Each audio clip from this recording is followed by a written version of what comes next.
Hello students, this is Professor Franetovich back talking about the cells, and we're focusing on plant cells, but most of what we're talking about refers to many cells. The cell wall, however, is found in plants, found in some fungi, and we're looking at some plant cell walls right now. After this, we're going to talk about the organelles found within cells. And this is a slight review of what we just talked about in part 1 of this video series. In which we were discussing the locations of primary cell walls and secondary cell walls, the middle lamella, and the plasma membrane. This micrograph is a nice picture up close and personal of what's illustrated here. We have cell 1, cell 2. We have the secondary cell wall shown here. This is the plasma membrane, the innermost part, and then the secondary cell wall, and then the primary cell wall, and the middle lamella is this dark part in between. Okay.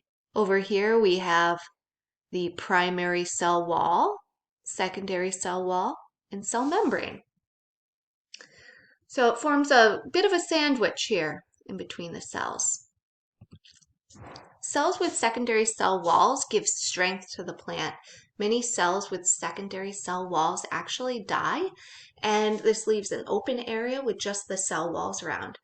So here we can see lignin, which is a molecule found in the secondary cell walls, shown in red. This is a cross section of corn stem. So these are actually vascular tubes now that transport water through the stem of corn. Got an interesting appearance to it. So now we're going to get inside the cell. We're going to first talk about the nucleus. Some people think of this as the command center of the cell. But what I want you to know is that the nucleus contains the genetic information for the cell. So in this picture, the nucleus is shown in purple. There is an envelope or a membrane around it. That's a plasma membrane, just like what we have around the cell. And the nucleus contains this wavy stuff, and that is chromatin or DNA. The nucleolus is different. This is a very thick part of the nucleus. It's its own little structure in the nucleus, defined, and it contains the subunits to make ribosomes. So it contains different things, not the DNA. Nucleolus is within the nucleus. Okay, and just outside the nucleus, we have the endoplasmic reticulum with ribosomes on it. So over here is a picture showing the nucleus and chromatin as this kind of fuzzy material. Here's the nucleolus, a dense dark area inside the nucleus. And up here we can see the nucleus. Now the nucleus is shown here in this picture, but it can be anywhere in the cell. The cell is three-dimensional, and the nucleus can be found in any location in the cell. Another important organelle in a plant cell is the chloroplast. So nucleus are found in plant cells and animal cells, fungal cells, many protists, nucleus, we see nuclei. This is showing a picture of cells up close, micrograph. We can't really see the nucleus in these cells. Here's one cell right here. It's a pretty hexagon shape. No nucleus. It's in there somewhere, but it's obscured by all these chloroplasts. And those are where photosynthesis occurs. Photosynthesis is the capturing of light energy to help combine carbon dioxide and water to make sugars for the plant cell. A chloroplast looks like this.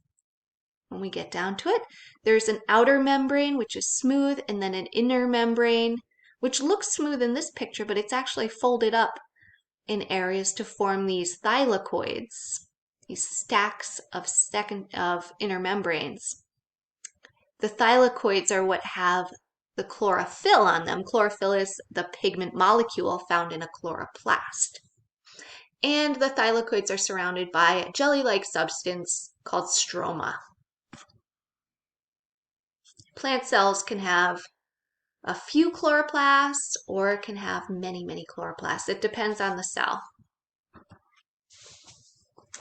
The mitochondrion is an organelle that's found in all kinds of cells, plant and animal. And the function of this is to perform cellular respiration.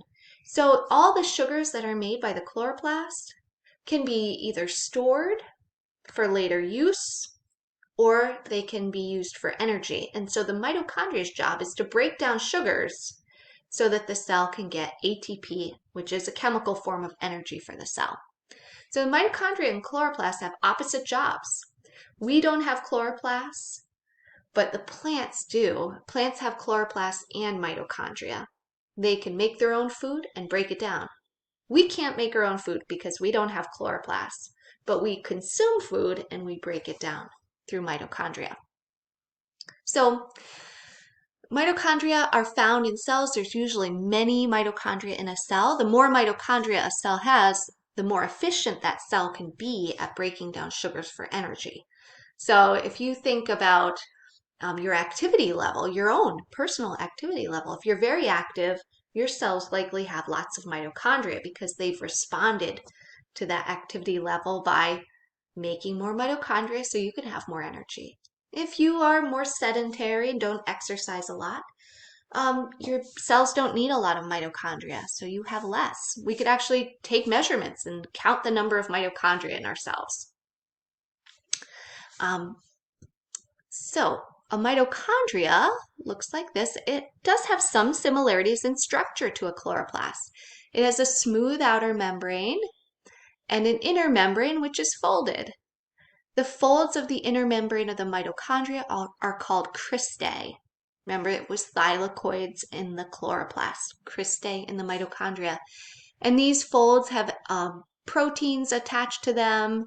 We'll look at that more closely when we get into the functions of these organelles.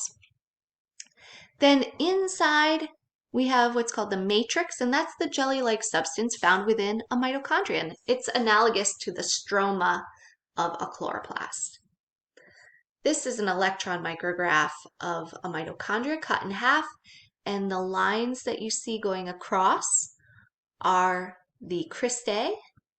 This area, kind of the open areas throughout, are the matrix, and the darker little sections here, those little dots, are macromolecules, either enzymes or carbohydrates in the process of being broken down. So this whole thing here, this big jelly bean, is a mitochondrion. Ribosomes are another very important organelle found in plants and animals alike, and other cells as well. So these are little tiny organelles. They're very, very small, and they're made of protein and ribosomal RNA. That's the RNA that's found in the nucleus. It actually will travel through the nucleus wall, through the nucleus wall, and will combine with additional ribosomal RNA in the cytoplasm to make these ribosomes. It's turning around, really cool. And so ribosomes function in making proteins. They actually link amino acids together to form that long chain called a polypeptide chain, and that's the primary structure of a protein. So these ribosomes can be found out loose in the cytoplasm making proteins or attached to the internal cell membrane of the endoplasmic reticulum. It gives it a nice little location to make proteins there. The endoplasmic reticulum is found just outside of the nucleus, and it's actually consistent with the nuclear membrane.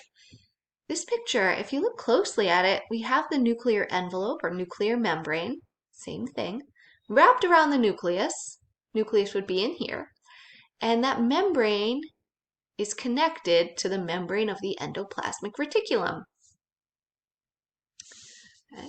So this is sometimes called the endomembrane system of the cell, or part of it at least, because these are connected structures. Now, the membrane closer to the nucleus has the ribosomes on it, and that's called the rough endoplasmic reticulum due to its texture from those ribosomes. Proteins are made here because of the ribosomes. Just beyond that is the smooth endoplasmic reticulum that doesn't have ribosomes attached to it. Smooth endoplasmic reticulum helps in synthesizing or making lipids, fats, and oils for the cell and detoxifies harmful substances. Okay. This is an electron micrograph showing this. Transportation was mentioned on the previous slide, but that is a minor function of the endoplasmic reticulum. Major function are making proteins and lipids.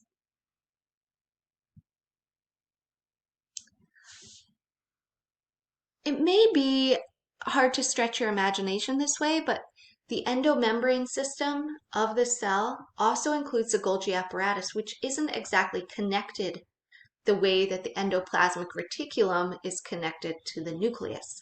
This is an organelle that's located in the cytoplasm. And the proteins that are made by the ribosomes, either floating free in the cytoplasm or attached to the ER, will travel in little vesicles, right here. I'm going to go over here. Vesicle with a protein in it to the Golgi apparatus. So this vesicle is a membrane wrapped around a protein, and it will come into the cis face of the Golgi apparatus, that's this side, attach onto the membrane of the Golgi apparatus, and within the lumen of the cisternae, okay, the lumen is the open area, the cisternae is this wavy membrane, that protein will get modified and repackaged and leave off the transface of the Golgi apparatus in a secretory vesicle. So this Golgi apparatus, sometimes called a dictyosome, will receive proteins, modify them, and package them for transport so that they can get to where they need to go. Some of these proteins are enzymes that are used in a distant part of the cell. Some are proteins that need to be excreted outside of the cell or transported through a plasmodesmata to a neighboring cell. So, very important part of this protein system that the cell has. The vacuole, large central vacuole, I mentioned in the first part of this series, is a storage organelle. It stores water and soluble molecules.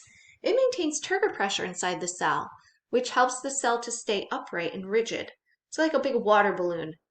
And if you think about what happens with your house plants, when you water them, they're nice and they stand up. If you don't water them, they fall over and wilt. That's because the vacuoles will shrivel up because they lack water. This is really important for getting cells the height that they need to reach sunlight. The cytoskeleton helps to give shape to the cell and hold and move organelles around. It's a series of fibers and filaments inside the cell. So this is an example of a cell. I'd like you to take a look at different pictures that you can find on Google image search, see what you can identify. Good practice would be to print this picture out and label it. Remember that cells work together. We're talking about individual cells and what's found inside them, but cells will specialize and form tissues, groups of cells that do a related function.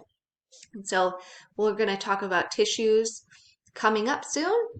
Here we can see epidermal tissue right here. We've got vascular tissue of this cross-section of a leaf. This is called ground tissue. And we will get to know all of that soon. So check out Moodle for more information. Don't forget to read the chapter in your textbook and email me if you've got questions. Thanks a lot.